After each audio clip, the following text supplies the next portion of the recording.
Hello students, today I am going to teach you the chapter The Bear Story from your supplementary textbook, that is the Alien Handbook. Okay, so open chapter number 8 from your supplementary text, The Bear Story. Let us begin. Everybody follow your books. Page number 52 most probably. Okay. There was once a lady, to tell you in a short manner, this lady had a bear as a pet, and it was a very friendly bear who was not the kind of bear who would attack other animals, and he was brought up in a vegetarian routine, food habit. Okay, so he didn't feel like eating anything else other than what was provided to him. So he was not a carnivorous bear, he didn't like eating other animals or anything. He was completely brought up on a on a vegetarian food diet. Okay, now let us begin how this woman got hold of this pet bear and what happens after that. There was once a lady who lived in an old manor house on the border of a big forest. Manor house means a big kind of house, okay, very big house. This lady had a pet bear she was very fond of. It had been found in the forest, half dead of hunger, so small and helpless that it had to be brought up on the bottle by the lady and the old cook. So this bear was so young when this lady found it, that he was so young that he had to be nursed with a bottle. Okay, that means he had to be fed milk using a bottle for a while before he could be given normal food. This was several years ago, and now it had grown up to be a big bear. So now it had grown up very big, so big and strong that he could have slain a cow and carried it away between his two paws if he had wanted to, but he did not want to. So he had become so big that he could have easily killed a cow. Slain means to kill. He could have easily killed a cow and then carried the cow between his paws, okay, because he was so huge and so powerful that he could have done that if he wanted to, but he did not want to. He did not have that violent feeling within him. He was a most amiable bear. He was a very friendly bear, okay, very friendly bear who did not dream of harming anybody, man or beast. He did not feel like harming anybody, whether it be humans, whether it be animals. He used to sit outside of his kennel and look with his small intelligent eyes most amicably at the cattle grazing in the field nearby. So he would just sit in his kennel and then he would look with his very small but intelligent eyes. His eyes were intelligent, and he would look in a lovable manner at the cattle who were grazing on the fields. The 3 shaggy mountain ponies in the stable knew him well and did not mind in the least when he shuffled into the stable with his mistress. The children used to ride on his back and had more than once been found asleep in his kennel between his two paws. Okay, so there were 3 ponies also which belonged to this lady in the manor house, and whenever this bear used to go into the stable with the lady, they did not mind him because he was a friendly bear and everybody were used to him. The children were also happy with him. They also used to play with him. The 3 dogs loved to play all sorts of games with him, pull his ears and stamp off a tail and tease him in every way, but he did not mind it in the least. Okay, so even the little dogs used to play with him, but he did not mind them. He never tasted meat. He had never tasted meat. He ate the same food as the dogs and often out of the same plate. Bread, porridge, potato, cabbage, turnip, that means all vegetarian things. He had a fine appetite, and his friend the cook saw to it that he got his fill, that is, he got a proper meal, okay, that he had a balanced nutrition, he had a good meal. Bears are vegetarians if they have a chance, and fruit is what they like the best. So bears, they like fruits a lot. In the autumn, he used to sit and look with wistful eyes at the ripening apples in the orchard, and in his young days he had been sometimes unable to resist the temptation to climb the tree and help himself to a handful of them. He had a fascination for the apples which were ripening. So when he was young, he used to look wistfully at them. Okay, as if in a desirous manner, he would look at those apples and think, only if I could get them. So when he was very young, he was not able to control his temptation, he was not able to control his urge. So often what happened, he would just go there, climb on the tree and get hold of those apples.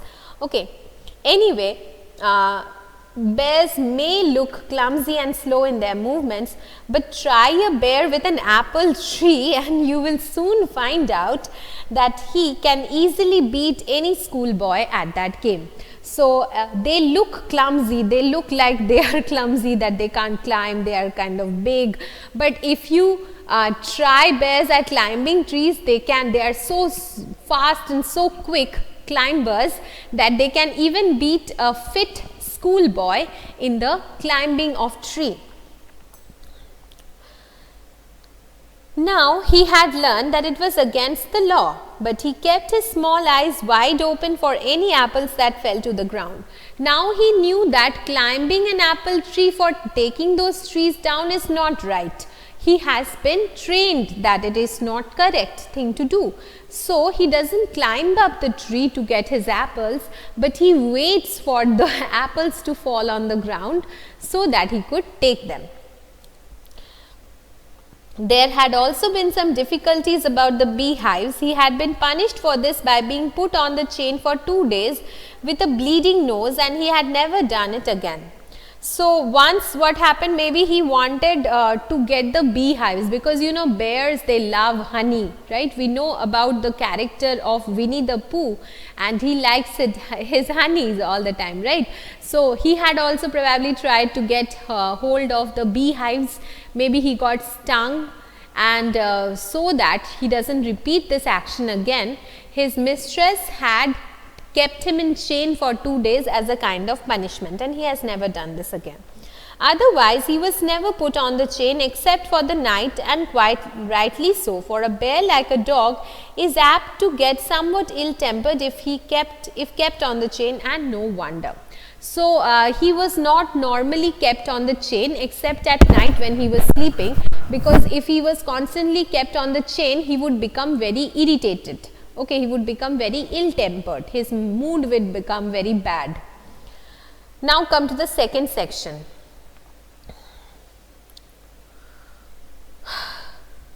He was also put on the chain on Sundays when his mistress went to spend the afternoon with her married sister, who lived in a solitary house on the other side of the mountain lake, a good hour's walk through the dense forest. It was not supposed to be good for him to wander about in the forest with all its temptations.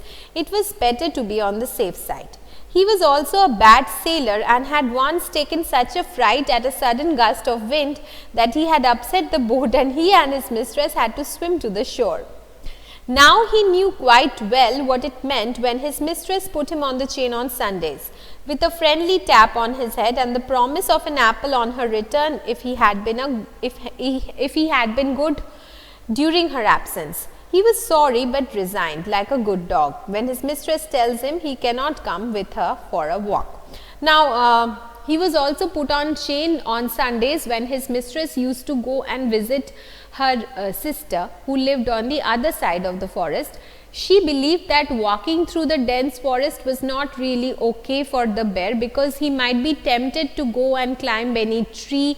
He might just be gone, and she wouldn't be able to find him or keep track of him. So to keep him safe, she would keep him under chains back at the manor house, while she would walk the distance of the forest by herself to reach her sister's house. Okay, and there is also the information that the bear was also a bad sailor. That means once his mistress and The bear and the lady, they had gone on a boat, but suddenly a little bit of wind, a little gust of wind had made him so much afraid that he started upsetting the boat. Upsetting the boat means if he started jumping on the boat would become like this. Okay, it will lose its balance, because of which probably the boat tumbled on the water somehow, and both of them had to swim to the shore for safety. So, because of this, his mistress never took him for the walk in the dense forest and for sailing. Now, when she went away every day and put him every Sunday and put him on chain, the bear knew that it was because she was going on a walk in which he was not allowed to accompany her. He did not like it, but he resigned to it. He accepted it, and his mistress also promised him that I would bring you an apple when I return.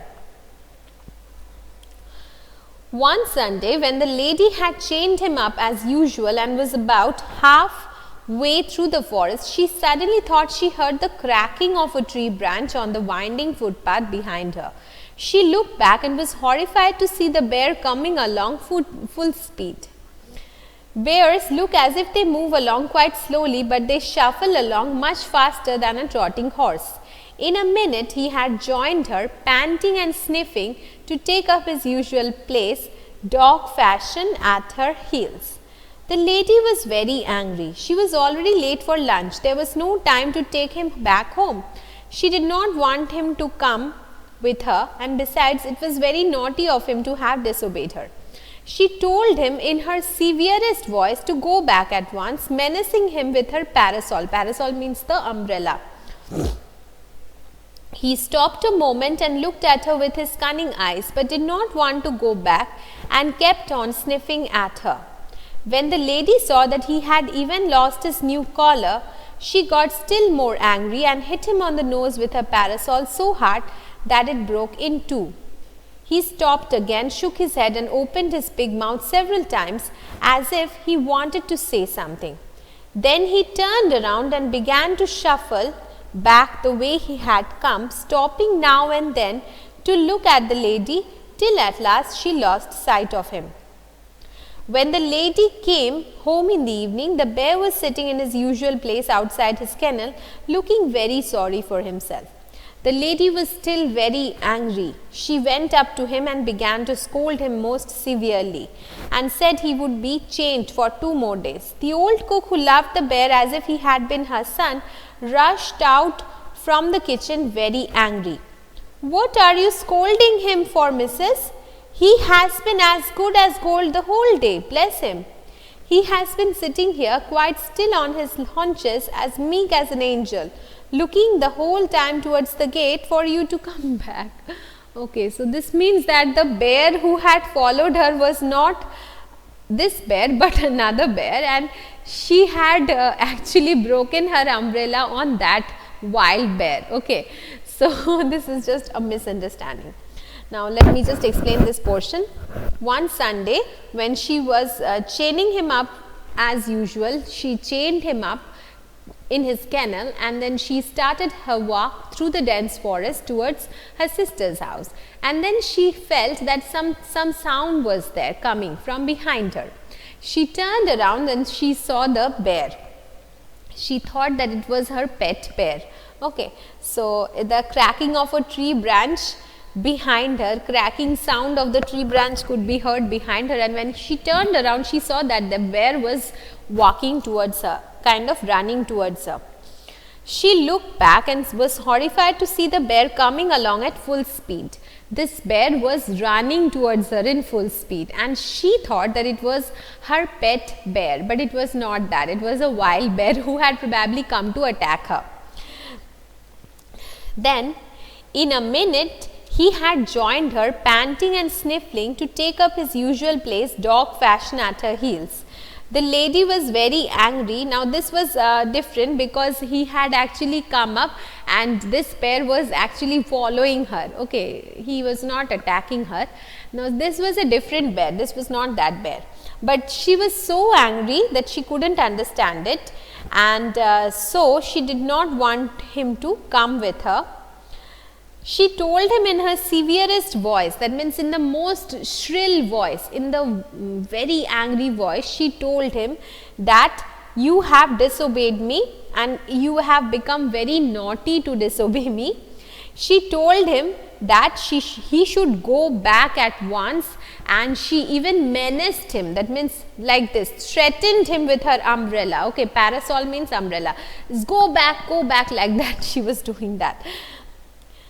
Then the bear stopped a moment and looked at her with his cunning eyes, but did not want to go back and kept on sniffing at her because it was probably a wild bear which had a taste for eating human flesh. Okay, so that's why probably it was sniffing at her. But the lady was so angry with him.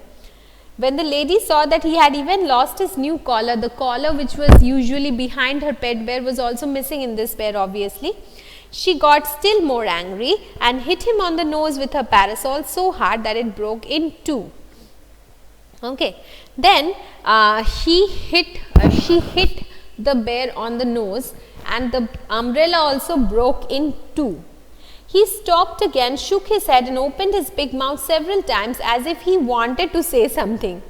Then he turned around and began to shuffle back. Shuffle means to move back in that jerky fashion in which bears move back, and he went back again till at last she lost sight of him. Till at last she lost sight of the bear. When the lady came home in the evening, she started scolding her pet bear, but then the cook came out from the kitchen and she was very angry. She told her that why are you scolding him? He has been such a good bear. He has not even turned. He has not even done any problem. He was just looking at the gate for you to come back. Okay, so the bear which had which she had encountered in the forest was actually a wild bear. But somehow, because of her misinterpretation of the entire situation, her life was saved. Okay, so this is an amusing and very lovely story, and I am going to discuss the question answers with you in the class. Okay, thank you, students.